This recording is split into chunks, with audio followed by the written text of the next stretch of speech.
the block movement system, there's two types of intelligence collection. By the individual blocks themselves, and these are typically your brigade or divisional commanders, and by senior officers and their company ADC/scouts. Under the first group, the blocks themselves, the brigade or divisional officers can only collect intelligence on adjacent squares or grid squares to the block's location. Even though they can see beyond those actual squares, by the time the information is forwarded up to the senior command, it has become old information, and the divisional or brigade officers will have to immediately act upon the information which is presented to them. Senior level officers, or their accompanying ADC/scouts, can be deployed on the individual grids and collect information from a much further distance. In some cases, all the way up to 4 or 5 squares away from the actual location of the individual scout or ADC, or the senior officer themselves. Senior officers are defined as officers which have attached headquarter bases. So they are your corps level officers, your wing, your column for the early Allied armies, an army level officer, or a nation level officer, like the Tsar or Napoleon himself. And each of these senior officers have a group of accompanying ADCs which can be converted into actual scouts themselves. They have an ability to see beyond the individual adjacent squares and act upon the information at that time.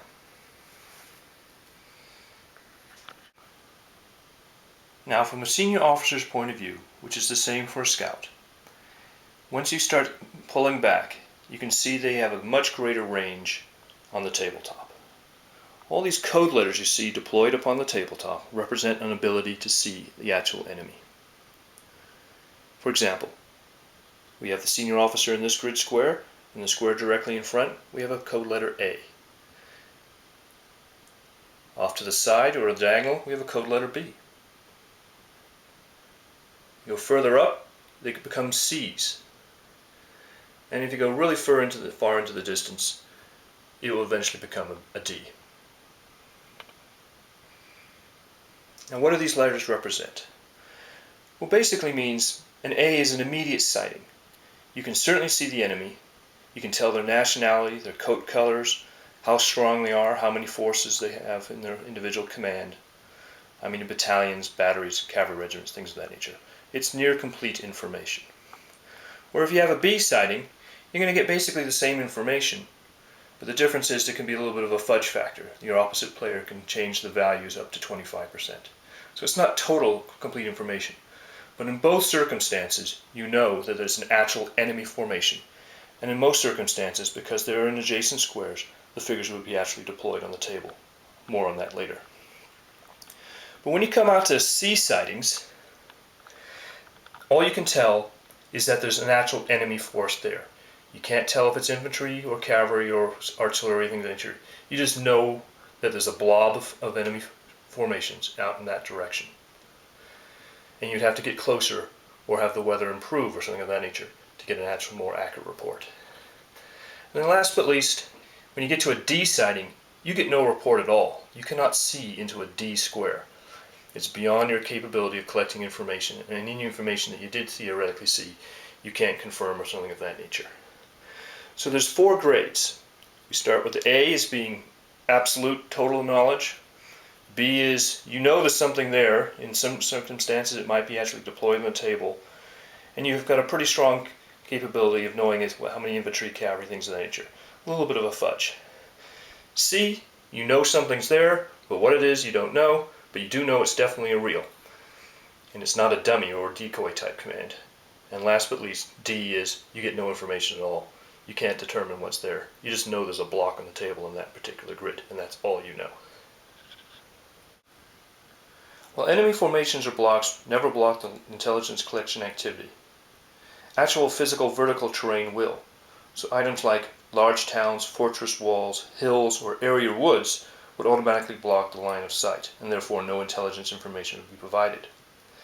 Areas like in-season woods or grain fields or marshes is up to the whims of the players who define the actual tabletop, if it blocks line of sight or not. So for a quick simple example, we have a commander in this particular grid square, and off to his left side is this large hill, including with a ridge crest. You cannot see behind the ridge crest or on the far side of the hill, and therefore it's a terrain block view and no intelligence would be given. But what happens from its viewpoint? He sees partial square, but not the whole square. We'll use basically a simple 50% rule. If you can see more than half of the particular square, in this case this C sighting square, you give the information if there's any enemy formation actually in that square. If it's less than half, by rule or common agreement, we do not give the information out.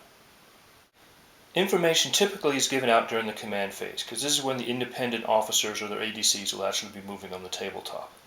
But could also be given out during the movement phase, or any other time when the information is deemed valid to have come into play. In this particular case, both players would automatically disclose their forces to each other.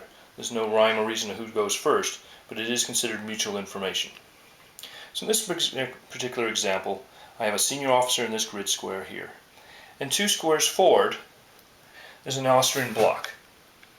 It's under a B sighting. So the Austrian player would determine that he's got 10 infantry battalions, 2 cavalry regiments, and 2 batteries of artillery, and tell that information to the Prussian player. A little further along, in another further grid square, we actually have a C sighting report. And all the Austrian player would determine is that it's a real unit, and that's all he says to the Prussian player. It is real, is what we say in the phrase. It doesn't tell what type of infantry or cavalry or artillery composition the force is made of. If it happened to be an A sighting, it would be the same as the B.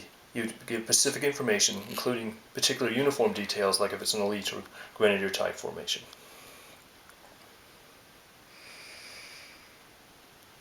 If it's actually a D sighting, like over here, no information is given whatsoever. All the enemy player knows is that this is a block in the square. It could be real, it could be dummy, or decoy or something of that nature, but no force composition is given, no other information other than the fact there's a block residing in the square.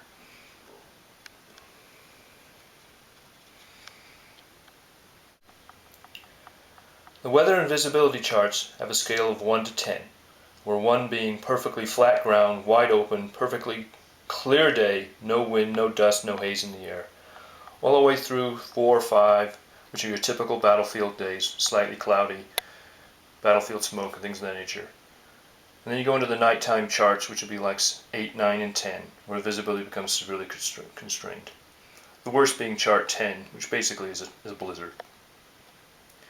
They've all got different scales, and as you can see, each individual square or battle grid is represented by a cell grid or square on this particular chart, where X represents where the senior officer is located, and you have your A band, your B bands, your C bands, all the way out to your D bands.